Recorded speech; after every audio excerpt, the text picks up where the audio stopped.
Hello, everyone. I'm series finale Steve, and what I'm going to do is I'm going to only watch finales of shows, and then I'm going to give all you people my review of what the show's about by only watching the series finale. Because I could probably watch the finale and let you know exactly who, what, when, where, and why, and cut out all the other BS that's involved. I'm going to start with episode 1, The Leftovers.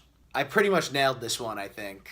I was watching it with a bunch of people who were serious Leftovers fans, watched the series religiously throughout, and I pretty much nailed it. But that's just me. That's what I do. That's why I'm series finale Steve. So we have Nora. She's a main character.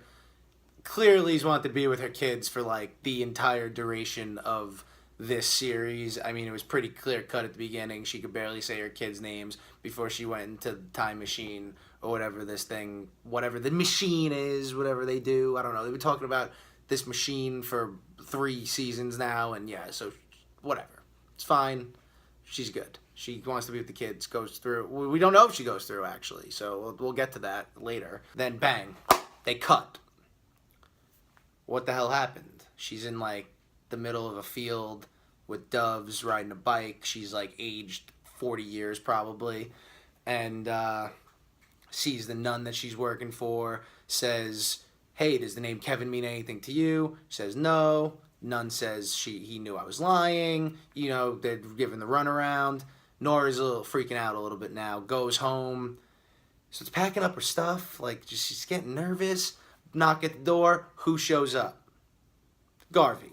So Garvey shows up at the door. He is looking like a mastodon, this guy. Just good looking. The hair is slicked back. He's just a stud, total stud.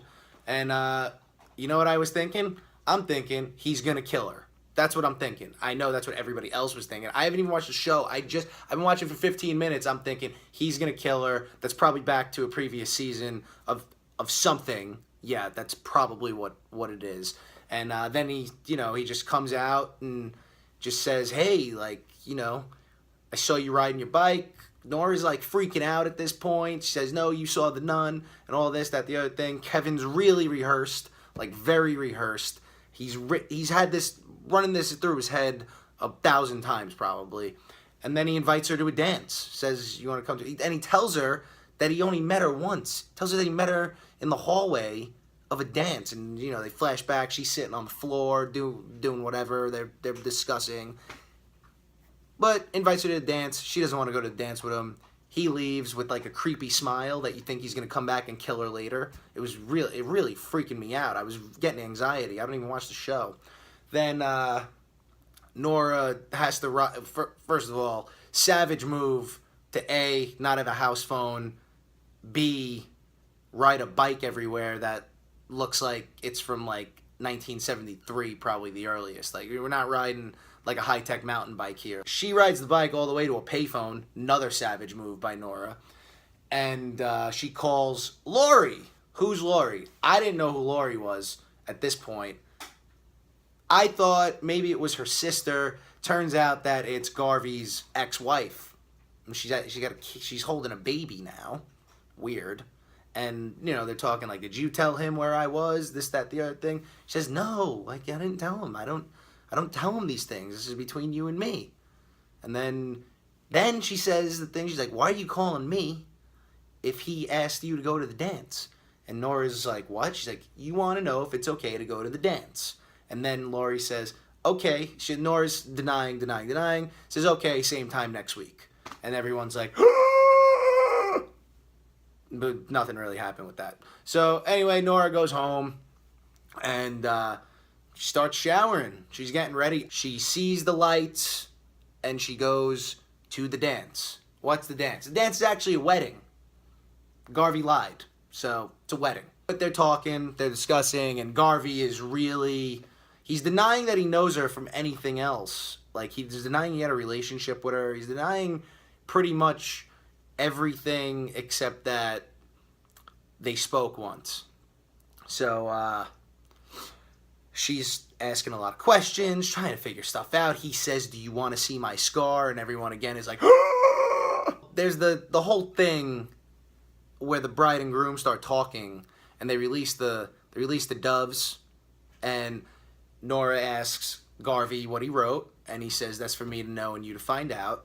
And then the woman who's the bride, they send this is where, you know, this was like some deep stuff here. They send the goat. They said they're gonna send the goat into the wild with everyone's sins on them, on the goat. They're not gonna sacrifice the goat because Garvey says that'd be weird, and he's gonna send the goat with everyone's sins out to cleanse everyone, and whatever.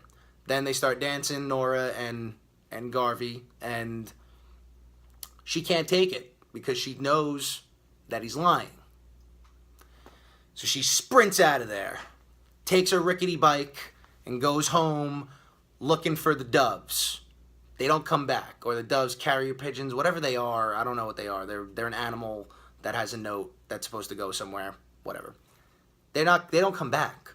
She goes to the nun's house. Turns out the nun is fooling around with some guy on a motorcycle. It's very un-nun-like. She tells the nun she's a liar, and then the nun says, "Hey, I saw you with Kevin, so I'm gonna pray for you because you're actually a liar." I don't know if you know what that had to do with anything.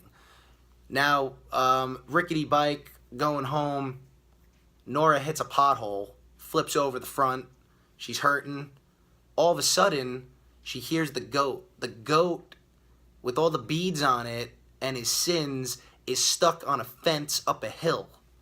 And what does Nora do to the goat with all the sins? She climbs the hill and releases the goat. She saves the goat and everybody's sins. We'll get back to that later. You'll see what I'm talking about. Saves the goat and everybody's sins, takes it home, feeds it, goes into the bucket, starts reading a bunch of stuff in the bucket, on the notes in the bucket, and then all of a sudden, she finds a note that says, "I know you're out there." Bang! Garvey pulls up in the car and wants to know, and tells her this is the truth. Spills his guts out, tells her that he's been looking for her nonstop. He couldn't believe she was dead. And how does she respond? She says, "Do you want some tea?" Not really the response everybody was looking for, but they have some tea. And then Nora's going to tell him what the hell happened. So Nora lets him know this thing that everyone's been talking about this whole time, the leftovers. These people obviously these people have just disappeared out of nowhere. Whatever. Nora goes through the time machine now. She's going to tell Garvey the deal. She says she goes into a supermarket, and this guy tells her, "I was in a supermarket and everyone vanished but me." And then this woman lost her entire family, and she tells Garvey, you know, "We lost some, but they lost everyone." Again, you know? It's like hitting home. It's deep. And then she sees her kids, and they're happy, and she realizes that she doesn't belong there. She realizes that they're happy. She's been dwelling on the goddamn past for too long. And now she's got to find the guy who built the friggin' machine to build another machine so she could go back through. And that's what happened. And then at the end, they do like this. She says she didn't want to tell Garvey because he'd never believe her. And he's like, "Of course I believe you. You're here." And they hold hands and they're crying. And then, like, that's the end of the story. So here's my wrap up. Nora is Jesus because she actually goes through to the other side. This is very Jesus-esque. So she goes through the machine. So it's like she died. She saw the other side. And she comes back, and then she saved everybody's sins. That was the goat. And then Garvey is like, just, you thought he was the savior the whole time, but he wasn't. Nora was really the savior. And the show is about, don't dwell on the past. Appreciate what you have in the present, and be happy. And don't look at how other people live their lives. You live your life, and you do you. So that's the Leftovers review from series finale Steve. I'll see you next time, where I'm going to watch the series finale of Lost, and then I'm going to come back and I'm going to tell you what that's about too.